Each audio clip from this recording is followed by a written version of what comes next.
마태복음 2장 13절에서부터 18절까지의 말씀입니다.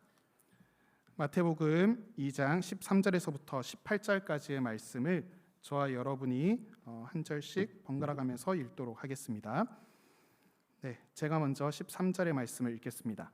그들이 떠난 후에 주의 사자가 요셉에게 현몽하여 이르되 헤롯이 아기를 찾아 죽이려 하니 일어나 아기와 그의 어머니를 데리고 애굽으로 피하여 내가 내게 이르기까지 거기 있으라 하시니 요셉이 일어나서 밤에 아기와 그의 어머니를 데리고 애굽으로 떠나가 헤롯이 죽기까지 거기 있었으니 이는 주께서 선지자를 통하여 말씀하신 바 애굽으로부터 내 아들을 불렀다 함을 이루려 하심이라.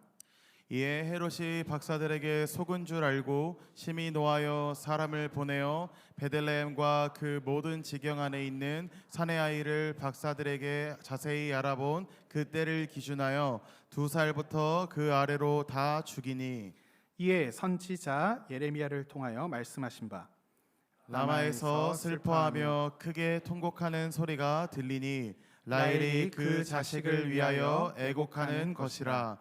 그가 자식이 없으므로 위로받기를 거절하였도다 함이 이루어졌느니라. 아멘. 사랑하는 청년 여러분들, 여러분들은 크리스마스 하면 어떠한 것들이 떠오르시나요? 사실 저는 크리스마스 하면은 성탄절 전야제가 떠오릅니다. 그리고 성탄절 전야제 이후에 진행하였던 새벽송이 생각이 나곤 합니다. 저희 아버지께서 대구에서 목회를 하고 계시거든요. 대구에서 목회를 하고 계시는데 그 성탄절 이제 이브 24일이 되게 되면은 중고등학생들과 그리고 청년들이 함께 모여서 전야제를 합니다. 전야제 하면은 열심히 게임을 하고 열심히 놉니다. 그래서 보통 모이면 한 7시, 8시 이쯤 되어져서 본격적으로 이제 진행되는 시간 한 9시쯤부터 해서 12시까지 정말 열심히 놀더라고요. 아직까지도 그 고등학생 형의 그 얼굴이 벌게져가지고는 엄청 막 까르르 웃고 그리고 엄청 열심히 게임을 하면서 놀았던 장면들이 제가 아직까지 떠오르곤 합니다. 저 또한 이제 중고등학생이 되었을 때 이제 형 누나들 그리고 동생들과 함께 그렇게 전야제를 하면서 재밌게 시간들을 보내었습니다. 그리고 전야제 이제 12시가 되게 되면은 한 11시 반 정도 되게 되면은 정리를 하고 그리고 같이 모여서 떡국을 한 그릇 먹습니다. 떡국을 한 그릇 먹고 12시가 되었을 때 함께 짧게 예배를 한 10분에서 15분 가량 드리고 난 다음에 조를 편성하여서 새벽송을 이제 도는 거죠. 새벽송을 돌면은 저희 아버지 교회에서 했던 그런 새벽송의 형태는 처음에 이제 방문을 하게 되면은 문을 좀 두드립니다. 그리고 연락을 한번 해서 사람이 나오게끔 하죠. 그럼 보통 이제 잠옷 입고 이렇게 나오거든요. 잠옷 입고 나오면은 앞에서 성경 구절 한 절을 같이 함께 외우고 그 다음에 찬송을 먼저 하고요. 그 다음에 성경 구절을 암송한 다음에 메리 크리스마스를 이야기합니다. 그러면은 이제 새벽송을 받는 그 가정에서는 간식을 준비합니다. 간식을 준비해서 우리들에게 전달하고요. 저희들은 그 간식을 잘 모아가지고는 이거를 그 다음날 성탄절 예배 드리러 오는 주일학교 아이들에게 이거를 개별 포장을 하여서 이제 선물을 하는 거죠. 근데 이제 새벽송을 이렇게 쭉 돌게 되면은 이게 좀 오랜 시간 해야 되다 보니까 사람들이 좀 피곤하고 하니까 당이 떨어지잖아요. 그럼 이걸 하나를 이렇게 뜯어가지고 이렇게 먹곤 합니다. 물론 제가 그걸 다 먹는 건 아니지만은 그 오는 그 전달하는 과자가 무엇인지가 저에게 있어서는 굉장히 이제 귀추인 거죠. 이게 어떠한 과자를 줄 것이냐. 제가 가장 좋아하는 과자가 무엇이냐면은 몽쉘 통통이었습니다. 제가 몽쉘 통통을 굉장히 이제 좋아했죠. 그거는 얼려 먹어도 맛있고 그냥 실온에 두어서 먹어도 맛있고 언제나 먹어도 맛있는 몽쉘 통통. 그런데 누구나 몽쉘 통통을 근데 또 몽쉘 통통 하면 또 옛날 사람이라 그러더라고요. 요즘 몽쉘이라고 이야기하더라고요. 통통이 이제 사라져. 혹시 몽쉘 통통 아시는 분 계시나요? 네, 저랑 비슷한 또래이시군요. 네, 저 이제 몽쉘을 이제 늘 받는 거를 원했는데 할머니 권사님들은 생각하는 제 1순위 과자가 무엇인가 하면은 초코파이 정입니다. 그런데 그 초코파이 정을 제가 받을 때마다 저는 정을 느낄 수가 없는 거예요. 저는 몽쉐를 받을 때만 성도님의 깊은 사랑과 하나님의 예비하심을 저는 느낄 수 있지, 초코파이 정을 받았을 때는 저는 그거를 느낄 수가 없었습니다. 그리고 제가 또 좋아했던 건 뭐냐면은 카스타드. 혹시 카스타드 좋아하시나요? 저는 카스타드 굉장히 좋아합니다. 물이랑 먹어도 맛있고 우유랑 먹어도 맛있고 콜라랑 먹어도 맛있는 카스타드. 카스타드 좋아하는 이유가 거기 안에 있는 크림 때문이죠. 그래서 저는 빵을 먹을 때 저는 소금빵 별로 안 좋아합니다. 저는 안에 늘 이제 팥, 크림 뭐 이런 거 이제 들었는 거 굉장히 이제 좋아하거든요. 이제 카스타드가 늘 크림, 이제 단단한 크림들이 이렇게 들어가 있어서 베어 먹을 때마다 주어지는 그 크림에 너무나도 그 달콤함이 제 마음 가운데 기쁨이 찾아오죠. 그런데 카스타드를 주지 않고 빅파이를 건네주신다. 그러면 제가 또 시험에 드는 겁니다. 하나님, 왜 또 이렇게 빅파이를 주시는 건가요? 다음부터는 제가 좀 권사님들에게 이야기를 해야 되겠습니다. 권사님, 다음번에는 혹시 카스타드를 준비해 줄 수 없을까요? 뭐 이렇게 이야기를 할까라고 생각을 하곤 하였습니다. 이렇게 이제 새벽성을 돌 때마다 어떤 분들은 또 뭐 색다른 것들을 주기도 하고, 또 되게 감사하게도 저희들을 위해서, 새벽송 팀을 위해서 뭐 오뎅 같은 것들을 이렇게 하나씩 이렇게 준비해 주신 분들을 만날 때마다 저희 가운데는 기쁨과 감사가 가득하곤 하였습니다. 여러분들도 크리스마스 하면은 기쁨과 감사, 행복 이런 감정들이 떠오르시면은 참 좋겠다는 생각이 듭니다. 그런데 크리스마스, 성탄절, 이 기쁜 좋은 소식이 전해지는 이 날이 모두에게 좋은 것만은 아니었던 것 같습니다. 이 소식이 매우 불편한 사람이 한 사람 있었습니다. 그 사람은 바로 헤롯 왕이었습니다.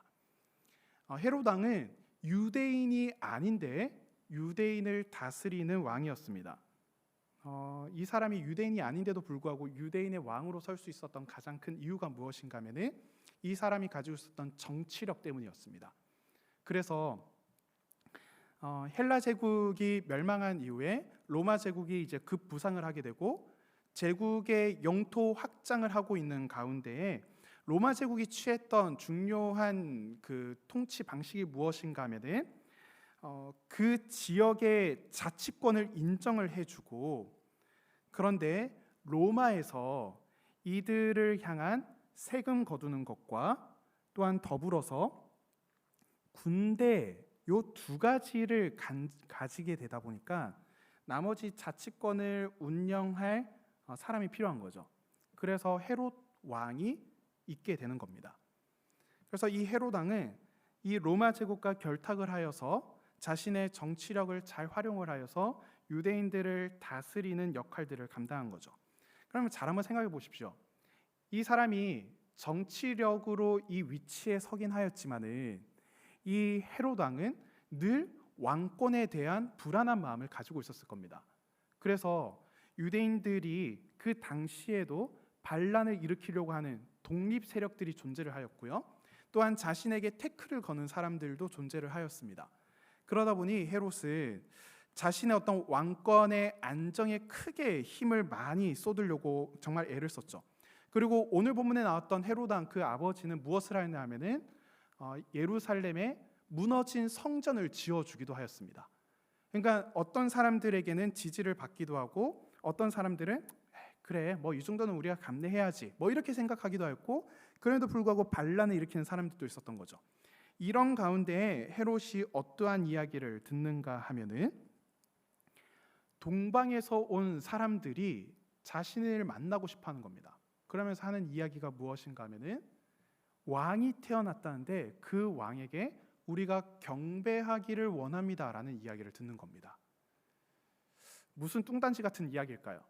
자신의 아들 중에서 태어날 자가 없었고, 또한 내가 알고 있는 우리 집안들 중에 우리 가문 가운데서 태어날 자가 없는데 왕이 태어난다니 이게 무슨 이야기인가?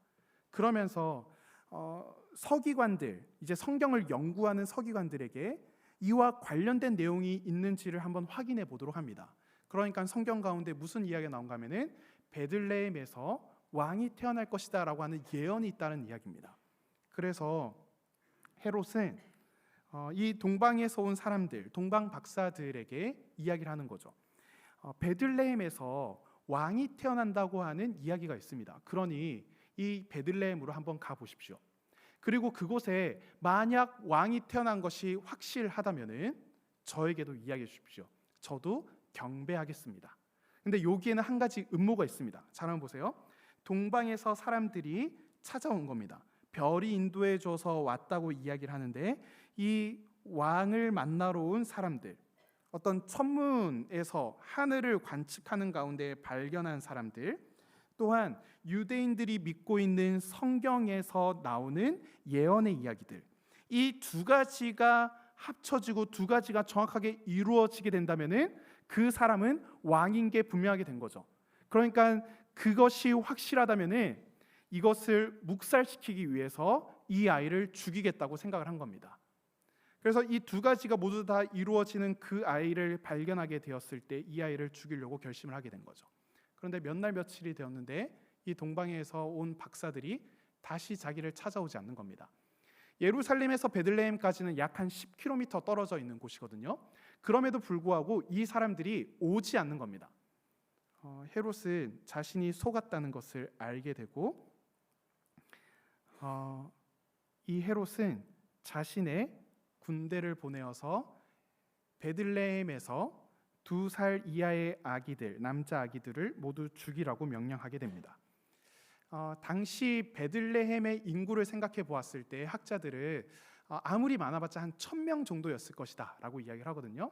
1000명 정도면은 우리 교회 이제 성도들 이제 교회에 나오시는 전체 이제 성도 숫자를 하기엔 더 훨씬 더 많지만은 보통 예배 드린다고 하였을 때 이제 한 1000명 뭐 그 좀 더 많게 이렇게 생각하고 있거든요. 그 정도 된다고 이제 생각을 하는 거죠. 그러면은 우리 교회에서 영아부 아이들 정도의 이제 아기들이 그 타켓이 되는 겁니다. 그리고 학자들이 추정하기에 만 2세 이하의 남자아이들의 숫자가 어느 정도였을까? 한 6명에서 20명 정도 되었을 것이다 라고 추측을 합니다. 이제 군대가 이 2살 미만의 남자아이들을 모두 다 죽이기 시작하는 겁니다. 근데 한번 생각해 보십시오. 이 아기들이 있는데 군인들이 찾아가서 이제 묻는 거죠. 애기야, 너 몇 살이야? 3살. 그러면은 이제 그럼 넌 아니야. 너는 이제 가. 너 몇 살이야? 그냥 말도 못하면서 손가락 하면은 그래 너 일로 와. 그러면서 이제 칼로 푹 찌르는 거죠. 그리고 너 남자애야 여자애야? 너 남자애 같은데 한번 고추 한번 볼까? 뭐 이런 식으로 해가지고는 그 아이들 한 명 한 명을 다 체크를 해가지고는 그거를 성별을 확인하여서 아이들을 죽였을까요? 군인들에게 그 명령이 주어지면은 군인들은 명령을 이행할 수밖에 없습니다. 그렇다고 한다면은 남자아이와 비슷하게 생긴 또 나이가 엇비슷해 보이는 아이들까지 모두 다 학살의 대상이 되었을 것입니다. 그렇다고 한다면은 베들레헴에 그 군인들이 찾아왔을 때 그 고통은 얼마나 컸을까요? 헤롯은 굉장히 잔인한 사람이었습니다. 당시에 이제 로마 제국을 다스리고 있던 아우구스티누스가 무엇이라고 이야기하였냐면은 헤롯의 아들이 되는 것보다 헤롯의 돼지가 되는 것이 훨씬 더 낫다라는 이야기를 하였거든요. 이해가 되시나요? 헤롯의 아들이 된다면은 헤롯이 보여주는 질투와 시기 그리고 끝없는 공격에서 살아남아야 하는 겁니다. 실제로 헤롯의 아들들이 죽어났었거든요. 차라리 헤롯의 돼지가 된다면은 차라리 먹고 아무런 터치 없이 그냥 잘 지내는 것이 훨씬 더 낫다라는 이야기를 황제가 이야기했을 정도입니다. 그만큼 헤롯은 정말 잔인한 사람이었습니다. 그런 잔인한 헤롯이 자신의 왕권을 더 안전하게 지키기 위해서 또한 그가 가지고 있는 욕심을 드러내기 위하여서 그리고 이 모든 것들이 작용을 하게 되면서 베들레헴에 슬픔과 고통이 찾아오게 되는 겁니다. 저희들이 오늘 함께 읽었던 마태복음 2장 17절에서부터 18절까지의 말씀을 저희들 다시 한번 읽어볼까요? 본문 한번 띄워주시면요, 같이 한번 읽어보겠습니다. 함께 읽어봅니다. 이에 선지자 예레미야를 통하여 말씀하신 바 라마에서 슬퍼하며 크게 통곡하는 소리가 들리니 라헬이 그 자식을 위하여 애곡하는 것이라. 그가 자식이 없으므로 위로받기를 거절하였도다 함이 이루어졌느니라. 아멘. 마태는 구약 시대 때 활동하였던 예레미야의 예언이 오늘 이 현장 가운데에서 이루어졌다라고 이야기를 하고 있습니다. 이 배경이 무엇인가 하면은 라마라고 하는 동네가 있습니다. 그 라마라고 하는 동네는 이스라엘 전체로 봤을 때 중간에 위치하고 있는 작은 도시거든요. 근데 이 도시에 어떠한 일이 있었는가 하면은 바벨론이라고 하는 커다란 제국이 쳐들어왔을 때 젊은 애들을 포로로 끌고 가려고 하는 겁니다. 그 포로 직결지가 어디였냐면은 라마였습니다. 라마에서 이 아이들을 보내야 하는 어머니들이 슬퍼하며 울고 있는 것이죠. 이 라헬이라고 하는 인물은 야곱의 이제 둘째 아내인데 이 라헬이 낳은 자식들이 있는데 라헬이 낳은 자식들은 요셉과 베냐민입니다. 요셉의 두 아들들 에브라임과 므낫세가 있는데 이 에브라임과 므낫세는 북이스라엘의 중심되는 지파였고 베냐민 지파는 남유다에서 한 지파를 담당하고 있었는데 이 베냐민 지파에서 누가 나왔냐면은 1대 왕이었던 사울이 왕으로 나오는 그 굉장히 중요한 지파였습니다. 그러니까 북이스라엘과 남유다의 중요한 지파들의 어머니인 거죠. 이 라헬은 이스라엘 전체의 어머니와 마찬가지인 겁니다. 그러니까 라마에서 북이스라엘에 있었던 사람들과 남유다에 있었던 이 젊은이들이 라마에 모여 바벨론에 의해서 끌려가게 되는 것이죠. 사랑하는 청년 여러분들, 이곳 가운데에서 울고 있는 어미의 마음들을 여러분들은 좀 느껴지시나요? 제가 전에 사역했던 교회에서 정말 안타까운 일 하나가 있었습니다. 어느 날 교육자 전체적으로 메일이 하나 도착을 했습니다. 이번 장례에는 모든 교육자가 전부 다 참석하시길 바랍니다 라고 하는 메일이었습니다. 그리고 그래서 교회에서 마련한 버스를 타고 장례식장에 가보니까 완전 슬픔의 바다 그 한가운데 있는 것이었습니다. 무슨 일인지 이야기를 한번 들어보니까 인천 송도에 살고 있는 8살 된 한 친구가 있었는데 그 친구가 축구 교실이 끝나고 돌아오는 길에 학원차를 타고 이제 오고 있었습니다. 근데 이제 학원차를 운전하시는 기사님이 조금 과속을 하였고 또 신호를 위반하면서 오는 차량과 충돌을 하게 된 겁니다. 근데 이제 어린아이들은 어린이 전용 벨트를 해야 되는데 그 차에는 그게 이제 되어져 있지 않고 어른용 벨트만 있었던 것이죠. 이제 일반 뒤쪽에 있는 좌석들을 여러분들이 한번 생각해 보시면 알겠지만은 여기 이제 벨트가 하나만 있는 겁니다. 복부에 하나만 있는데 이게 부딪히게 되면서 이 아이가 앞으로 쏠리고 또 쏠리는 것을 막기 위하여서 벨트가 맞게 되면서 복부에 강한 압박이 주어지게 된 겁니다. 그러니까 이 아이가 병원으로 옮겨졌지만은 금세 하늘나라로 가게 되었습니다. 그곳에 발을 디디는 것만으로도 정말 눈물이 쏟아질 수밖에 없었습니다. 저 또한 그 자리에 앉는 순간 눈물을 정말 펑펑 흘릴 수밖에 없었습니다. 제가 그 장례식장에 들어가서 왼쪽 편에 앉았는데 제 맞은편에 누가 있었냐면 부모들이 앉아 있는 겁니다.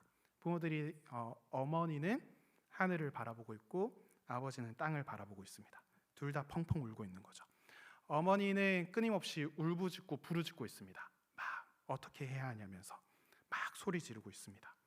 그리고 아버지는 그 옆에서 눈물을 삼키고 있는데 그 울음을 삼킨다는 것이 무엇인지를 제가 그 가운데서 정말 많이 느낄 수 있었습니다. 그냥 계속해서 터져 나오는 비명과 터져 나오는 눈물을 계속해서 속으로 그냥 넘기고 있는 거죠. 그리고 담임 목사님께서 도착하셨을 때 그 두 부부 사이에 오셔서 그냥 어깨에 손만 얹고 계속해서 같이 울 수밖에 없는 현장이었습니다. 처음부터 끝까지 눈물을 흘릴 수밖에 없었죠. 장례식이 마치고 나서 한 달쯤 지났을 때 이제 제가 교회 로비를 이렇게 지나가고 있는데 저쪽에서 그 아이의 아버지가 있는 겁니다. 근데 아이의 아버지가 정말 멀끔한 정장을 입고 계셨는데 제가 충격에 빠질 수밖에 없었습니다. 그 아버지가 머리가 한 달 사이에 검했던 머리가 모두 하얀색으로 다 바뀌어져 버린 겁니다. 그 스트레스와 그 슬픔이 얼마나 컸던지 검던 머리가 하얀색으로 모두 다 바뀌어져 버렸습니다. 사랑하는 청년 여러분들, 여러분들은 자녀 잃은 부모의 마음을 아시나요? 여러분들 가운데도 그런 슬픔을 가지고 있는 가정이 충분히 있을 겁니다. 그리고 결혼한 가정들에도 한번 말씀드리고 싶은 게, 여러분들도 아이를 잃는 슬픔을 겪을지 모릅니다. 제가 신혼부부와 그리고 결혼한 지 얼마 안 된 가정들, 그리고 영아부 사역들 이렇게 감당했을 때 정말 많이 들었던 이야기가 무엇이냐면은 유산에 대한 이야기입니다. 너무 유산이 좀 흔한 것이죠. 그런 슬픔 가운데에 여러분들이 지금 있을 수 있고 여러분들이 그냥 있을 수도 있게 될 겁니다. 오늘 성경 가운데 보게 되면은 그런 고통을 겪게 되면은 어떻게 나오냐면은 오늘 본문에 이야기한 것처럼 위로받기를 거절하게 됩니다. 근데 가만히 한번 생각해 볼까요? 우리가 지난주에 함께 이야기했던 마태복음 1장에서 무엇을 이야기하였나요? 하나님께서 이스라엘을 구원하시기 위해서 누구를 보내어 주겠다고 이야기했습니까? 예수님을 보내어 주겠다고 이야기합니다. 예수님의 이름의 뜻이 무엇이라고 이야기했죠? 하나님이 우리를 구원하신다. 그리고 또 생각해 볼까요? 예수님의 다른 이름이 무엇이라고 하였나요? 임마누엘이라고 하였습니다. 임마누엘의 뜻이 무엇인가요? 하나님께서 우리와 함께 계신다. 하나님께서 우리를 구원하신다. 하나님께서 우리와 함께 계신다라고 그 이름의 뜻을 가지신 예수님이 지금 어디에 계시나요? 군사들이 찾아오기 전 예수님의 아버지 요셉이 잠에 들고 꿈을 꾸고 있습니다. 그때 천사가 찾아와서 꿈 가운데서 이야기합니다. 군사가 올 테니 지금 당장 짐을 싸서 애굽으로 가라. 그 이야기를 들은 요셉은 바로 일어나서 밤에 즉시 짐을 싸서 애굽으로 갑니다. 그래서 그 학살의 현장을 모두 다 피할 수 있게 된 거죠. 그런데 한번 생각해 보십시오. 우리를 구원하시겠다고 하셨던 그 예수님, 우리와 언제나 함께 하시겠다고 하셨던 그 예수님이 지금 어디에 계시나요? 도망치고 있습니다. 말도 안 되는 소리죠. 피하고 계십니다. 만약에 예수님이 베들레헴에 계시지 않으셨다면 겪지 않아도 될 일들이죠. 베들레헴에 있던 수없이 많은 라헬들은 지금 무슨 봉변을 당하고 있습니까? 예수님이 찾아오지 않았더라면 자신들은 그 일들을 겪지 않아도 되었을 것입니다. 동방박사가 굳이 찾아오지 않았더라면, 아니 길 좀 잘 찾아가지고는 내비게이션 좀만 잘 봐가지고는 그 예루살렘에 가지 않고 베들레헴에 간다면은 괜찮았을 텐데, 굳이 그들이 찾아와서 베들레헴의 라헬들은 겪지 않아도 될 일들을 겪게 되는 겁니다. 아이를 잃는 부모들은 아이를 잃을 것을 예상을 할까요? 자식들은 언젠가 부모를 잃을 거라고 하는 생각을 늘 가지고 있습니다. 그렇죠? 여러분들의 부모님들도 언젠가 돌아가실 겁니다. 그런데 부모는 자식이 자신보다 일찍 죽는다는 것을 조금도 생각하지 않습니다. 모두 다 내가 먼저 떠나야지, 어떻게 자식이 먼저 떠나느냐라는 생각을 하는 거죠. 사람은 하나님의 일하시는 것에 도구 정도밖에 되지 않는 걸까요? 그리고 왜 가장 필요할 때, 하나님의 구원이 가장 필요할 때, 하나님의 함께하심이 가장 필요한 그때에 왜 하나님은 나타나지 않고, 왜 구원하지 않고, 왜 그냥 내버려 두시는 걸까요? 이 고통 가운데에 왜 그냥 그저 살아가게 되는, 그것에 대해서 어떠한 반응도 하지 못하게 하고 그저 그냥 살아가게 만드시는 걸까요? 마태복음 5장에 가게 되면요, 예수님께서 복에 대한 이야기를 하면서 8가지 복을 가진 사람에 대한 이야기를 합니다. 그 중에 한 구절을 같이 한번 읽어보겠습니다. 마태복음 5장 4절의 말씀을 저희들 함께 읽어보시죠. 같이 보겠습니다. 시작. 애통하는 자는 복이 있나니 그들이 위로를 받을 것이며. 아멘. 이 말씀 한번 좀 볼까요? 여기 보면요, 애통이라고 하는 단어가 있죠. 애통이라고 하는 단어와 우리가 앞서 보았던 우리 본문 가운데 있었던 애곡이라고 하는 단어가 같은 단어입니다. 물론 조금 이제 어미가 이렇게 좀 약간 달라지긴 했지만은 같은 단어예요. 그리고 헬라어로 보아도 여기 보게 되면 이제 위로라고 하는 단어와 위로받기를 거절하는 단어가 같은 단어입니다. 말로 표현할 수 없는, 또 이해할 수 없는 고통과 어려움을 겪고 있는 베들레헴의 어머니들, 베들레헴의 라헬들은 위로받기를 거절하고 있습니다. 그런데 예수님께서 이야기하고 있죠. 애통하는 자는 복이 있다. 슬피 우는 자는 복이 있다. 왜냐하면 그들이 위로를 받기 때문이다. 그런데 이들이 어떻게 위로를 받을 수 있을까요? 어떻게 위로하는 그 복을 누릴 수 있을까요? 도망치신 하나님, 가장 필요할 때 함께 하지 않으셨던 하나님이 어찌 보면은 자신의 안위와 자신의 계획 때문에 베들레헴의 아이들과 베들레헴의 어머니들을 사용하신 하나님이 어떻게 위로할 자격이 있는 걸까요? 한번 생각해 보죠. 이 일들은 기본적으로 하나님께서 하신 일들이 아닙니다. 물론 크게 보면은 하나님의 어떤 계획하심과 또 하나님의 역사라고 이야기할 수 있지만요, 세부적으로 한번 가보면요, 오늘 이 일은 누가 행한 것인가요? 헤롯이라고 하는 인물 때문에 일어난 일입니다. 헤롯이 자신의 욕심과 자신의 왕권을 지키기 위하여서 이 일들을 행하고 있는 거죠. 이 일의 원인을 잘 한번 생각해 보십시오. 우리가 겪고 있는 수없이 많은 일들에 대해서도 마찬가지입니다. 왜 이런 일들이 일어나는지 모르겠다라고 하는 일들도 있지만은 가만히 잘 한번 생각해 보면은 사람들이 가지고 있는 욕심과 사람들이 가지고 있는 그 죄악의 모습 때문에 일어나고 있는 경우들이 굉장히 많습니다. 그리고 그 일 때문에 우리들이 피해를 입고 우리들이 어려움들을 많이 겪는 경우들을 경험하게 되죠. 제가 짧은 시간 여러분들과 함께 있으면서 여러분들의 이야기를 종종 듣다 보면은 여러분들 가운데에서도 직장 내 괴롭힘이나 또한 관계적인 문제들을 겪는 분들이 제가 듣곤 합니다. 여러분들이 그 피해를 입는 경우들을 가만히 생각해 보면은 그 사람이 가지고 있는 악랄함과 그 사람이 가지고 있는 죄악됨, 그 사람이 가지고 있는 욕심 때문에 그 일들을 겪곤 하는 거죠.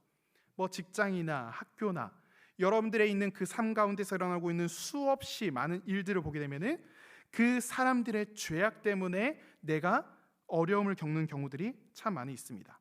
또한 이런 경우도 있죠. 화려한 크리스마스 장식과 또한 행복해 보이는 친구들의 사진 뒤에 가려진 상대적인 박탈감을 여러분들이 누리곤 합니다. 세상에서는 메리 크리스마스를 외치면서 행복한 시간들을 보내지만은 내가 혼자 있기도 하고 또한 여전히 취업 준비를 하기도 하고 아무것도 이룬 거 없이 시간들을 보내는가 하는 자괴감에 빠지기도 합니다. 또한 가족들이 함께 모이는 것이 더 이상 기쁨이 아니라 상처이고 슬픔인 청년들도 분명히 있을 겁니다. 깨어진 가정, 부모님의 불화, 경제적인 어려움 때문에 따뜻한 연말이 아닌 가장 피하고 싶은 시간이 되는 분들도 있을 겁니다. 또한 아무에게도 이야기하지 못하고 그저 외로움과 불안함을 가지고 있는 경우들도 있을 겁니다. 근데 이 모든 것이 다 라헬의 눈물입니다. 그런데 여러분들 꼭 기억하십시오. 예수님은 가장 화려한 왕궁에 계셨던 분이 아닙니다. 예수님은 어디에 계셨습니까? 냄새나고 초라한 말구유, 춥고 낯선 피난길 위에 오셨습니다. 여러분들이 겪고 있는 그 외로움과 초라함의 현장 가운데에 우리 주님께서 이미 그 가운데에 계시는 겁니다. 이루어지고 있는 수없이 많은 죄악의 문제들로 인한 고통과 괴로움, 그 가운데에 누가 계신가 하면은 주님께서 계신다는 것을 여러분들 기억하십시오. 오늘 하나님께서 이 헤롯과의 관계 가운데 어떠한 포지션에 있는지를 여러분들 알고 계시나요?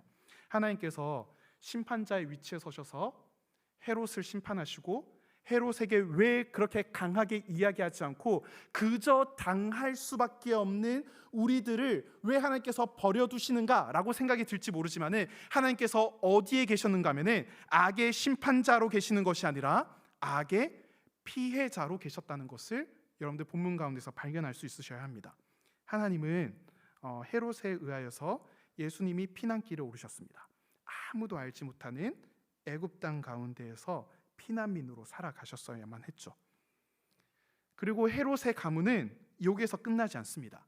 예수님께서 성인이 되셔서 십자가를 지셨을 때 그때 누구에게 재판을 받았는가 하면은 헤롯 가문의 또 다른 헤롯 안티파스라고 하는 사람에 의해서 재판을 받게 됩니다. 같은 헤롯 가문에 의하여서 그 재판을 받고 이 예수님을 십자가에 못 박게 하는데 가장 격곡한 공을 세운 사람이 누구냐면 바로 또 다른 헤롯 왕이었습니다.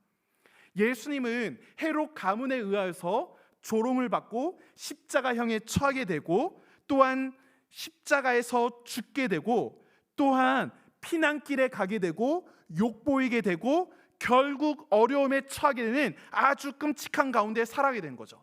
하나님은 우리가 생각하는 것처럼 저 높은 곳에 계셔서 악의 심판자로 모든 것들 하나하나를 왜 처리하지 않는지에 대해서 우리들이 의문증을 가지고 함께 고민을 하지만은 실제 하나님께서 가지셨던 그 포지션이 어디냐면은 악의 피해자셨습니다. 우리들만 피해를 겪는다고 생각하시나요? 우리들만 어려움을 겪는다고 생각하시나요? 그러지 않습니다. 하나님께서 또한 악의 심판자가 아닌 악의 피해자로 계셨습니다.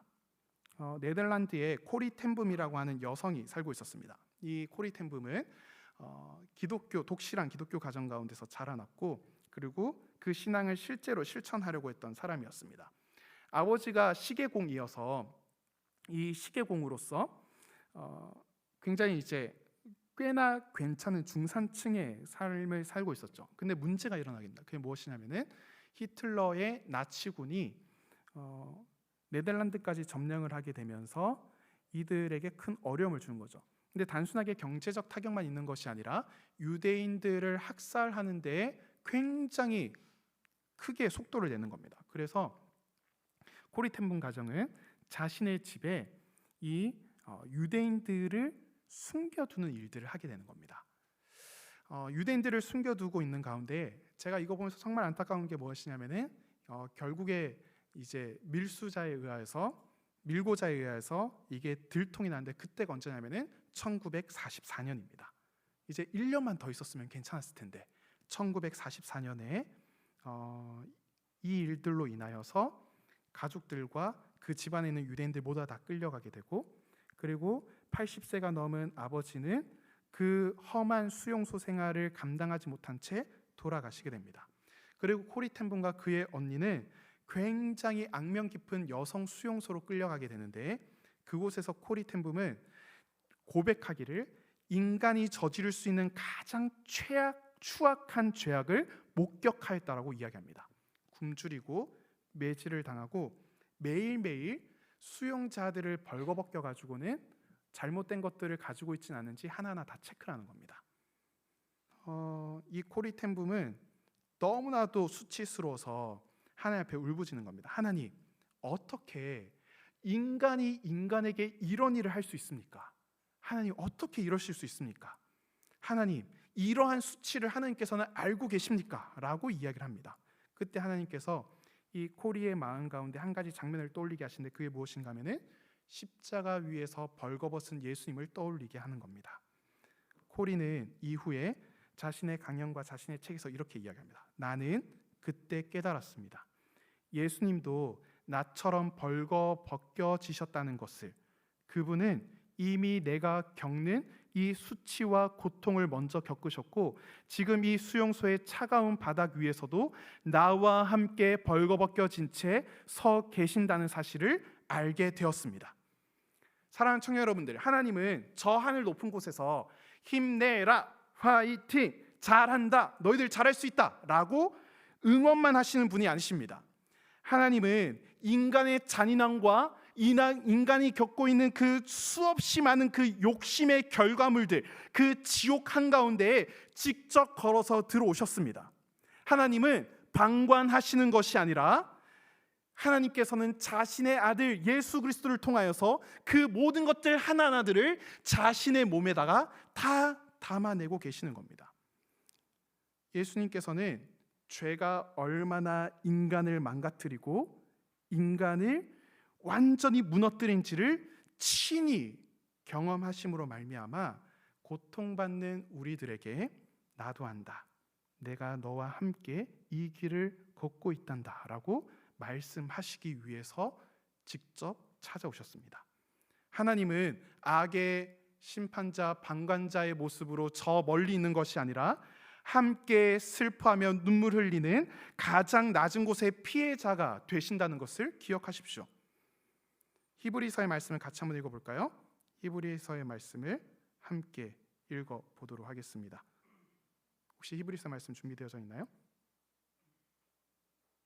안 되어져 있으면요, 제가 한번 읽어드리도록 할게요. 예수님께서는 이 히브리서의 말씀들을 보게 되면요, 대제사장이신 예수님께서 우리들의 슬픔과 우리들의 고통을 다 알고 계신다라고 이야기합니다. 성경에 뭐라고 되어져 있냐면은 우리들을 동정하고 있다라고 이야기합니다. 동정이라고 하는 단어는 굉장히 이제 그 슬픔을 공감한다라고 되어져 있지만은 헬라어 원어를 보게 되면요, 이게 합성어입니다. 함께 고통하다라고 하는 이 단어가 합성어입니다. 함께라는 단어와 고통하다라는 단어의 합성어이죠. 그러면 이 의미는 무엇인가요? 함께 고통하셨다는 것을 보여주고 있습니다. 예수님께서는 여러분들이 겪고 있는 악의 피해자로서 또한 수없이 삶 가운데서 이해되지 않는 어려움들을 겪고 있는 여러분들에게 친히 찾아오셔서 여러분들을 위로해 주실 수 있는 자격이 있습니다. 왜 그런가요?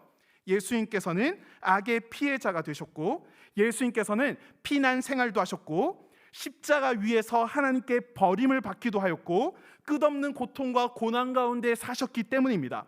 우리와 같은 일을 겪으셨고, 우리 가운데에서 겪어 있던 수없이 많은 일들을 예수님 또한 모두 다 경험하셨죠.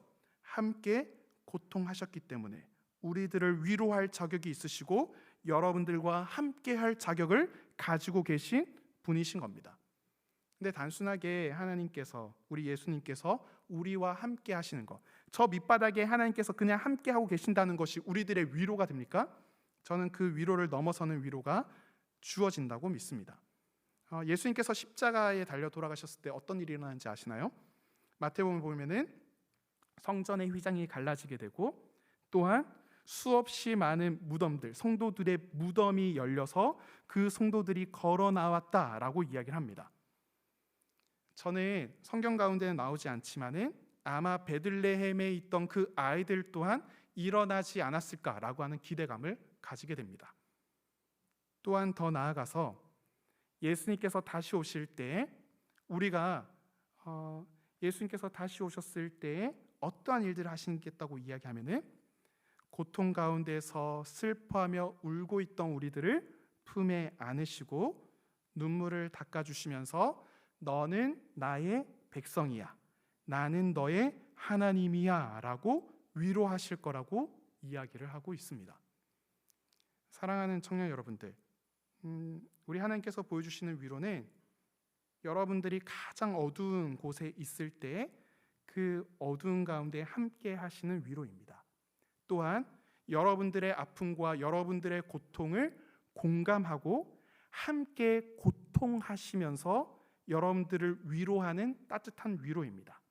더 나아가서 여러분들이 겪고 있는 수없이 많은 문제들과 어려움들을 해결하시고, 그 문제들이 지금 당장 해결되지 않고 이 땅 살아가는 가운데 해결되지 않는다 할지라도 결국에는 예수님께서 다시 오시는 그 재림의 순간 가운데 그 모든 것들을 온전하게 해결하셔서 우리를 품에 안으시고 우리의 눈물을 닦아주시면서 너는 나의 백성이야, 나는 너의 하나님이야 라고 이야기하시면서 우리들에게 따뜻한 사랑을 더해주시는 분이시라는 겁니다.